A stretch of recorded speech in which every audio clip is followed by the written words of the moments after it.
Hey guys, so I just got this 360-degree view pan tilt and night vision camera by LongPlus. So the way you're going to do this is you're going to download the app first. You'll have a QR code that you are going to use to scan to the camera itself. It's going to walk you through the setup process then. This is really easy to use. So while this is setting up, I'll talk to you guys a little bit about the product itself.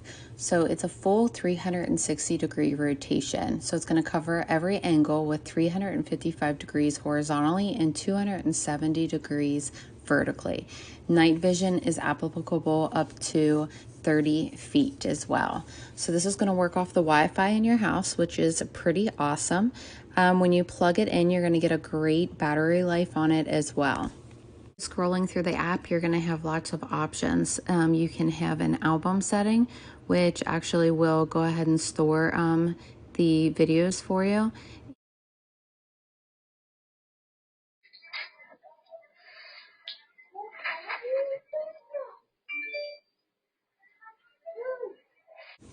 So this 1080p HD camera is going to provide crystal clear videos, and as you can tell, the sound is very crisp on it as well.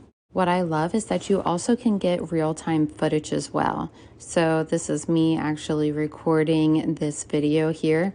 It does have two-way sound communication as well. You just have to enable your microphone. You can flip the view of the camera. There's also an alarm that you can push. So if there's an emergency setting, you would just hit that button and it would start alarming. This is where you're going to go to get that 360-degree rotation. So you can use the buttons in the app there to get the device to rotate. So guys, you're going to be able to either store this on the cloud on your phone, or you can use an SD memory card as well. So if you guys are looking for a really great camera that's going to protect your family and monitor your children, this is a great option.